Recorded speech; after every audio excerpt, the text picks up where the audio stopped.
hery mifanandrina pejy fahefajato paragrafy faharoa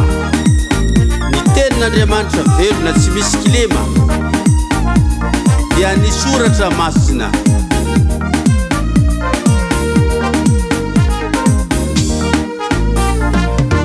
sary maro vitia eo am'izao tontolo izao ny fisehoany ivelany mpivavaka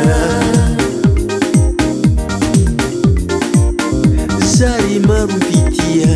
eo am'izao tontolo izao ny fisehoany ivelany mpivavaka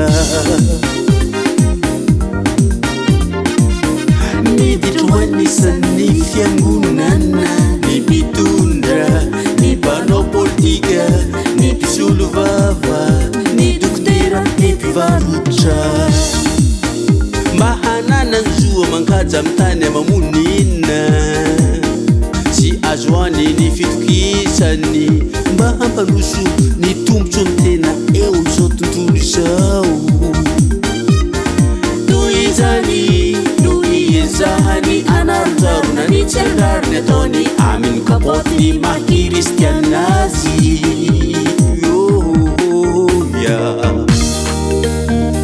ireo antokom-pivavahana samihafa izay nahazo hery tamin'ny alalan'ny harena sy ny fahefan'ireny olony zao tontolo zao natao batisa ireny dia vao mainka koa miezaka mafy ho mambahoaka sy hanina mpiaro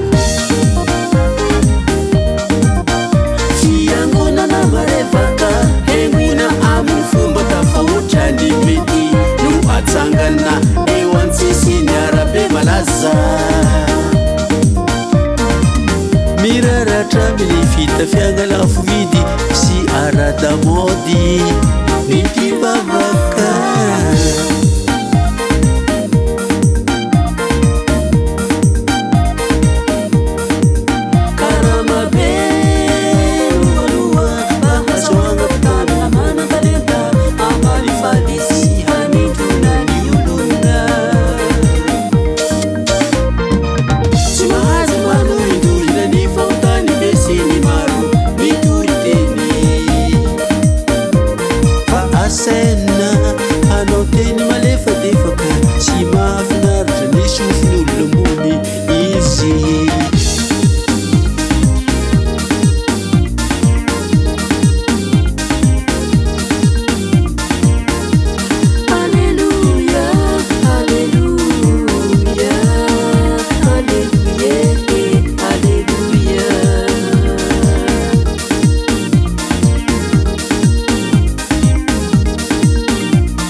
anafenana ireo fahotagna aradamody amin'ny endriky mitoepana araka an'Andriamanitra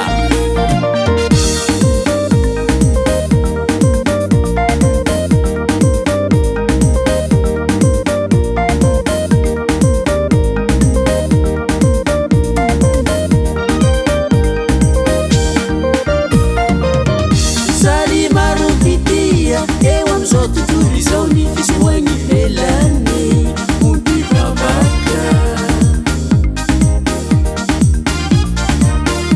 sary maro vitia eo amin'izao tontolo izao ny fisehoany ivelany mpivavaka